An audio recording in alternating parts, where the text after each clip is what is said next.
Chapter 8, the third part of the Nun's Tale. 3 children, so different, so far from home, and up until recently so very alone, sat on the bank of a small stream. Jean stroked Gwenfort's white coat. William had taken off his leather sandals and plunged his feet into the cold water. Jacob was hugging his legs to his body and staring up at the gently shifting trees. He could identify them by the silhouettes of their leaves, and beyond them to the stars he could not name. Each child glanced at the others. No one spoke. The excitement of their escape had burned hot and then died like a birchwood fire. There are the 3 children sitting. I am in a dark wood with a giant monk, Jean thought. She did not trust monks, and she did not trust giants, and the last time she'd seen a giant monk, her friend Teresa, had been taken away to be burned at the stake. So she would not speak to this huge brown boy, lest her secret slip. She decided, in fact, that it would be safest not to speak at all. Jacob was shivering. He could not tell if it was the cold or the fact that his village had been destroyed. He didn't know where his parents were, and he was alone in a forest in the middle of the night with 2 young Christians. He had not had good luck recently with young Christians. These 2 seemed rather different from those teenagers who had set fire to his village. Even so, he could not be sure. The shivering spread from his arms to his chest. William was thinking, I am in a dark wood with a girl. A girl! William had never been this close to a girl before, or a woman. Well, as an infant he had been, necessarily, given where babies come from, but not since. The closest he'd been to a daughter of Eve was seeing that peasant across the field. Yes, he had defended girls as an idea in front of Bartholomew. That was one thing. Spending a night in a dark wood with one, and moreover, a peasant girl, well, that was a different matter altogether. Do not close your eyes on her. So the children sat in fear, silent fear of one another. Well, for the space of about 10 breaths. And then William spoke because 10 breaths was about as long as he could go without talking. What's your dog's name? He asked the girl. What are you doing? He thought. Beware the daughters of Eve. Jean said, Gwenfort, the holy greyhound. Be quiet, she shouted at herself. Why would you say that? Jacob smirked. The holy greyhound? A holy dog? Christians worship dogs? Instantly, he regretted it. God be merciful. What did you say? Are you just trying to get yourself killed? Jean and William turned on him.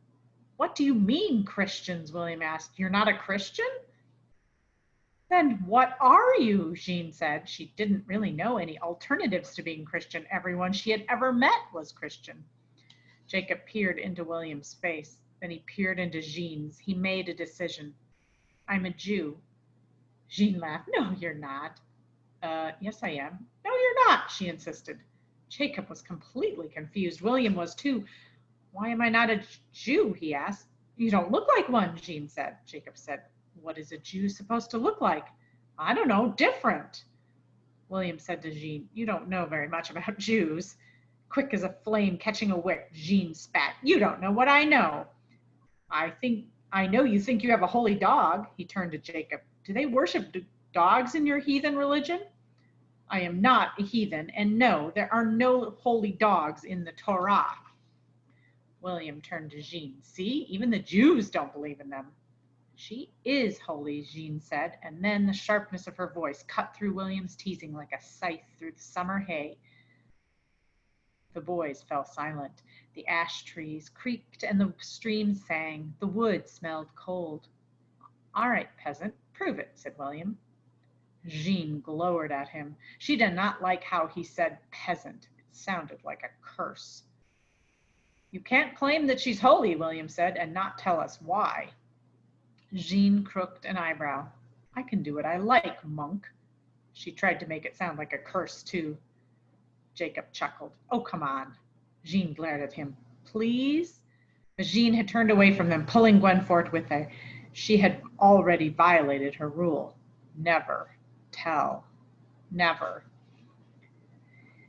Jean, William, and Jacob lay down under the slowly shifting stars and swaying branches of the ashes. Gwenfort was curled under Jean's arm. At first, each child refused to sleep, afraid of the other two, but soon the events of the day weighed so heavily on their eyelids that they could no longer resist. At dawn, a frog began croaking belligerently from the stream bed. Jean shifted and woke. The light was soft in the wood. Jean descended the small bank of the brook and splashed water on her cheeks and neck. The frog hopped away off and continued his bellowing. She heard movement behind her up to the bank. She spun. Jacob was kneeling, eyes closed, whispering. Jean watched him. He might be destined for hell, but he certainly looked like a Christian when he prayed. Even his curly hair and splatter of freckles could have belonged to any boy in her village. At last, he opened his eyes. He saw her looking at him and he smiled. What are you furrowing your brow about? He said softly. Jean shrugged and climbed up on the bank beside him. William had rolled onto his stomach and stretched out his arms so it hung limply over Gwenfort's white flank. What are you doing on the road? Jean asked, her voice soft and scratchy in the early morning. Where are your parents? Jacob fingered a patch of dead raspberry leaves. I don't know where they are right now. Why not? A fire in my village. Some boys burned it down. Oh, God. Jean put her brown fingernails in her mouth. Christian boys, Jacob added. Jean nodded, her nails still between her teeth. I got separated from my parents. They told me to meet them at Saint Denis. How about you? Where are you going? Jean was still nodding, still chewing on her fingernails. I'm not sure yet. Why not? Aren't your parents waiting for you somewhere? Jean hesitated. Jacob was looking at her intently, like he was trying to look past her skin. It's not important, she said at last. There was a pause, and then Jacob said, I bet it's important to you. Jean looked at the earth, but she was smiling. Then Jacob said, I wonder where he's headed. He gestured at the enormous, snoring William. Jean pushed herself to her feet. Let's find out. She approached the cacophonous sleeper, now on his side. She knelt down and tapped on his arm. William did not respond. Jacob came over, bent down, and whispered in William's ear, Wake up! Nothing. Jacob grabbed the enormous hock of meat that passed for William's shoulder and shook it. The big boy's eyelids did not stir. Do you think there's something wrong with him? Jean wondered. Jacob shrugged. Some people live violently and sleep violently. Kick him. What? He'll be fine. Just try it. Jean was reluctant, so Jacob kicked one of William's log-like legs. No response. Jacob dug his toes into William's back. William continued to snore, so Jean gave a swift, not quite as gentle as she had intended, kick to William's stomach. Actually, it was rather hard. Gwenfort leapt to her feet. What? William groaned sleepily, rolling onto his back. What is it? Do you really sleep through all that? We kicked you a lot of times. William wiped his face with his sleeve and did not open his eyes. I don't see why I should wake up if you're going to abuse me. But Gwenfort had decided that it was indeed time to get up. Either that, or she really liked the salty taste of William's sweat, because she began licking his ears and forehead. Stop, stop, William shouted. Jean and Jacob grinned. Stop it! He tried to push the long dog face away, but Gwenfort kept finding new openings to attack. More in self-defense than out of any decision to wake up, William pulled himself to his feet like a tree falling in reverse and stretched his long arms over his head. Jacob and Jean marveled at him, unfurled to his full length. Were your parents giants? Jacob asked. William yawned. No, my mother was a Muslim. My father is a Christian lord. He fights in the Reconquista. He pushed past them, sat on his rear, and slid down the short, steep bank to the brook. Black branches overhead framed a gray-blue morning. Jean and Jacob moved to the verge of the bank and sat down. Their eyes were about level with William's now. The what? Jean asked. The Reconquista, Christians taking back Spain from the Muslims, trying to push them all the way back to Africa. Your mom is African? I don't know. I never met her. Never met my dad either, actually. Jacob watched as William splashed water on his face. Do you want to? Meet my parents? William shrugged. I don't know. I bet my mom died in childbirth.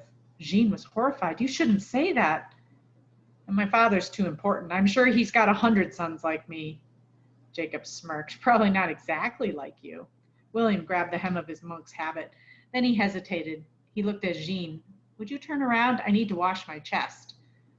Jean turned around. William watched to make sure she wouldn't do something evil and daughter of Eve-like.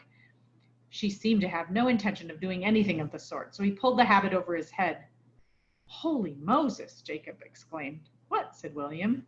What? Said Jean, turning around. Turn around, William shouted at her. She turned back around, but she tried to crane her neck to see what Jacob was talking about. You're covered in blood, Jacob said. Jean spun around again so she could see.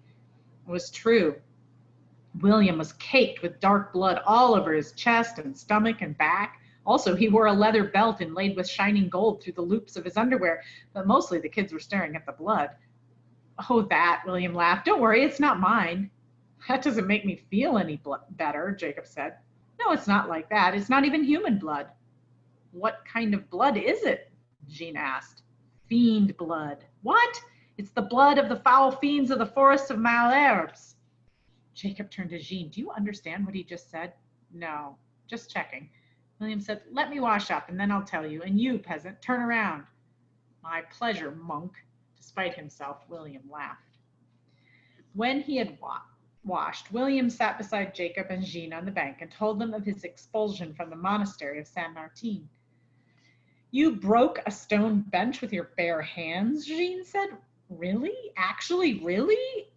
And then of his journey through the forest of Malherbe, their heads exploded? That can't be true. Though there was a lot of blood on you. When he got to the part with the donkey's leg, they both began stammering at once. What? No, truly it can't be. But William swore it all was true. As Jean listened to the tale, she began to think hard. When he was done, William turned to Jacob. I've got my story. How do you come to be here, my good Jew? Well, my good Christian, Jacob replied, eliciting a smirk from Jean. It was because of a fire. Jacob told William what he had told Jean. William was less horrified than Jean and more furious. Do you know where these Christian boys live? Let's go find them. I'll tear them limb from... But Jacob said, no, I'm sure you could, but don't. And then he told of his parents disappearing and finding the butcher lying beneath the wall and of healing his head with yarrow.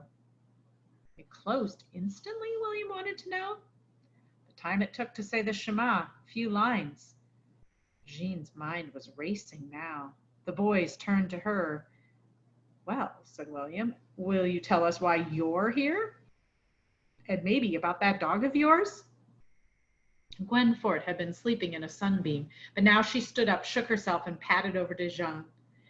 The greyhound yawned, and her tongue raising like a hill in her mouth, then shook herself, sat down, and looked at Jean as if she too wanted to hear the story. Jean thought for a moment about the stories they had just told her. Then she pulled Gwen Fort's head into her lap and began stroking her long copper blaze. Jean's rustic peasant accent suited tale-telling well. The boys sat up, wrapped their arms around their knees, and watched the little girl stroke the dog. And they listened. She told them everything that we've all heard already, including about her visions. Because, she realized, if she was going to be burned at the stake for magic, well, they would be too. When she told them about seeing the greyhound on Gwen Fort's grave, the boys stopped listening altogether and turned their attention entirely to the white greyhound. It's a picture of Gwen Fort listening to the story. Suddenly, William whispered, "Hey, Brutus!" The kids looked at him, but he was staring at the dog. She continued to lie in Jean's lap. "Here, Cassandra, Fido, Weston, Elsie." Dog's ears twitched with each call, but she lay still. At last, William said, "Gwen Fort." The greyhound sat straight up and stared at him. "That is weird," Jacob murmured. "That is beyond weird," William said. "That is a miracle." "And then the knights showed up in the grove," Jean said, "and they captured me." "And they brought you to the inn," William concluded. "So now will you take the greyhound home?" Jean hesitated. "I don't think so." "Why not?" "The people in my village, they wouldn't understand." "But your parents?" "Don't understand." The memory of their faces, the last moment she'd seen them, made her feel like she drunk a bowl full of sour milk. The boys were silent. The woods creaked in the morning wind. At last, Jacob said, "Well, you can always come with me to Saint Denis." William bellowed, "Saint Denis, my ass!" Jacob and Jean both blinked and stared at William. "What?" "Where is my ass?" William shouted. Jacob started to giggle. "Say that again." "Where in God's name is my ass?" William bellowed, standing up. "What did you do with it?" Jean and Jacob were both giggling now. Jean managed to say, "What are you talking about?" "My donkey. Where is my donkey?" Jean and Jacob's laughter began to subside. Jean said, "What donkey?" William slapped his forehead with one huge hand. "I left my ass at the inn." Jean and Jacob burst out laughing again, but William wasn't laughing. "We must retrieve it." "What?" Jacob said. "What?" Jean said at exactly the same moment in exactly the same tone. "My donkey had 2 satchels full of books for Saint Denis. That's where I'm going to Abbot Hubert at Saint Denis. So first we'll go retrieve the books, and then we'll all go to Saint Denis together." But Jean was shaking her head. "That's the last place I'd go. That's where the knights came from. That's where they wanted to take me, to Michelangelo de Bologna." Suddenly, William's face had an expression that neither Jean nor Jacob had seen on it before. He said, "That is not good." "Who are we talking about?" said Jacob. William explained. "Michelangelo de Bologna is the most evil monk in all of France. Red, fat, and wicked. That's what they call him. He's bigger even than I am, they say, and meaner than a hungry bear. He took my best friend, old Teresa, away to be burned at the stake. He lives at Saint Denis." "And that's exactly why you should go there," William exclaimed. "Straight into the lion's den." "That makes no sense," said Jean. Jacob agreed. "But it does," William insisted, "for this lion is not the king of beasts. There is one greater than him, his abbot, Hubert the Good. Do you want to tame the lion? Go to his master." "And say what?" "Ask for pardon for you and for Gwenfort." The greyhound looked up, cocked her head at William, and then laid her head back in Jean's lap. "That's crazy," Jean said. "If Michelangelo wants to find you, do you think you can escape him? He strikes terror into the heart of every peasant, monk, and noble. Once he knows you've escaped from the knights, he'll hunt you down. You stand no chance."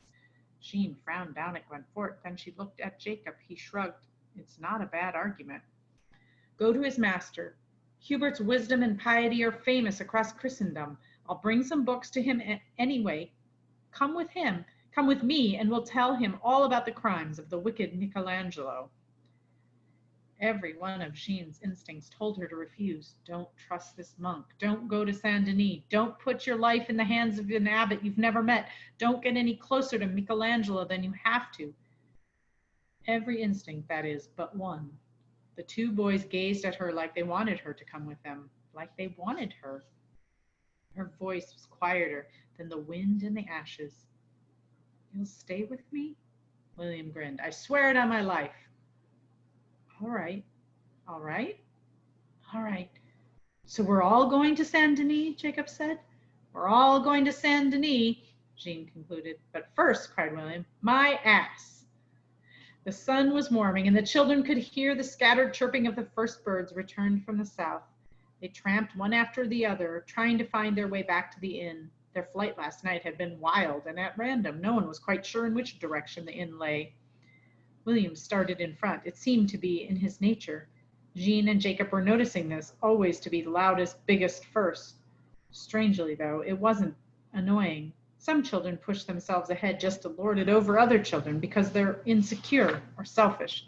But William was not like that. He just burned with enthusiasm from within. He was always out in front because he could not wait to see what was next. But they quickly moved him to the back. First, because he was by far the easiest to spot. The children wanted to see the knights before the knights saw them. And second, because he was so large that every branch he passed snapped back violently, and both Jacob and Jean had taken turns receiving lashes to their eyes and cheeks and chins. They made William walk in the rear. Gwenfort walked beside Jean, rubbing her white flank up against the little girl who she had loved so much and lost for so long. They continued to talk as they made their way through the forest. Their accents were unique. Jacob's was inflected with the rhythms of the Hebrew Bible and the Bet Midrash, where the men of his village studied and argued. William, on the other hand, spoke the high French of the monastery, which was infused with Latin. Jean's speech was broad and flat, like the fields her people tilled.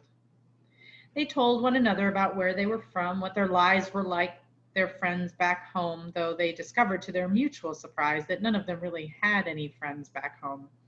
Each of them seemed nice to the others, easy to get along with. But at home, it turned out, they had all felt the same way, as if they were different from the other children, and as if they had thoughts buzzing around in their heads that, if they said aloud, would make them seem strange. They laughed to hear one another describe this feeling they had all felt, but never put into words. William, Jacob, and Jean, despite their differences, found it remarkably easy to talk to one another, as if, despite their different accents, they had finally met someone who spoke their native tongue. Soon they came to a broad road and saw an inn. Peering from the trees along the road, though, it was quite obvious that this was not the inn they had come from. "I think we're lost," Jacob announced. "We are definitely lost," agreed Jean. "We're not," William, who had been choosing their path even from behind, objected. "We're just taking a different route." "A route so different it takes us to a different inn?" Jacob asked. Jean laughed and William blushed. A familiar feeling crept over him. Two children, pink-skinned and of the same size, laughing together at William. "I meant to take us here," he growled. Jean said, "Look." She put her hand on William's arm. William recoiled. He had been touched by the daughter of Eve. He was about to snap at her when he saw where she was pointing. He followed the line of her finger, past the mottled, mossy tree trunks. Down the road there was a market, bustling with buyers and sellers. The sounds of bargaining and laughter echoed over the road. "There," said Jean, "let's go there and ask how to get back to the inn." "Good idea," William agreed. He took a step toward the road. Jean stopped him. "Not you. If the knights are anywhere nearby, they'll spot you from a mile away. Gwen Fort, too. Stay here with her. Jacob and I will find out where the inn is and be right back." The nun stopped talking. Someone is standing at my elbow. I turn and see that he doesn't reach my shoulder, and I'm sitting down. His hair is so red it looks like it's on fire, and his feet is all freckles. He grins at me, and his two front teeth are broken. "I know something," he says. "Saw it all, I did. Saw what happened to those poor kids. Saw what he did and what they did and all the terrible things that happened after that." He's a child, but he looks like the kind of child who's been seen too much of life, who's seen more than most adults. His eyes are both sharp and dead at the same time, and if he won't miss anything because he's seen it all already. "But if you want something, you got to give something, you know what I mean?" "Get out," the innkeeper says, rising to his feet. "I told you 20 times, Renard, don't come in here. Never again. I will skin you with a branch if I gotta." The innkeeper's jowly face is turned as red as the boy's hair. I stand up and grab the innkeeper's arm and guide him back to his stool. "I want to hear his story," I say. "Don't you believe a thing he says," the innkeeper spits. "This kid'll steal the shoes off your feet while you're running after him to get your pants back. Your purse back." The boy, Renard, looks hurt. I say, "That may be, but I need to hear the rest of the story, and if he knows it, I'll listen." Renard winks at me. "Get me a mug of ale, the strong stuff, and the story's yours." "No," the innkeeper says. I add, "No ale, but you can have a plate of food on me." The innkeeper scowls, but I'm already pulling up a stool to the table for the flame-haired boy.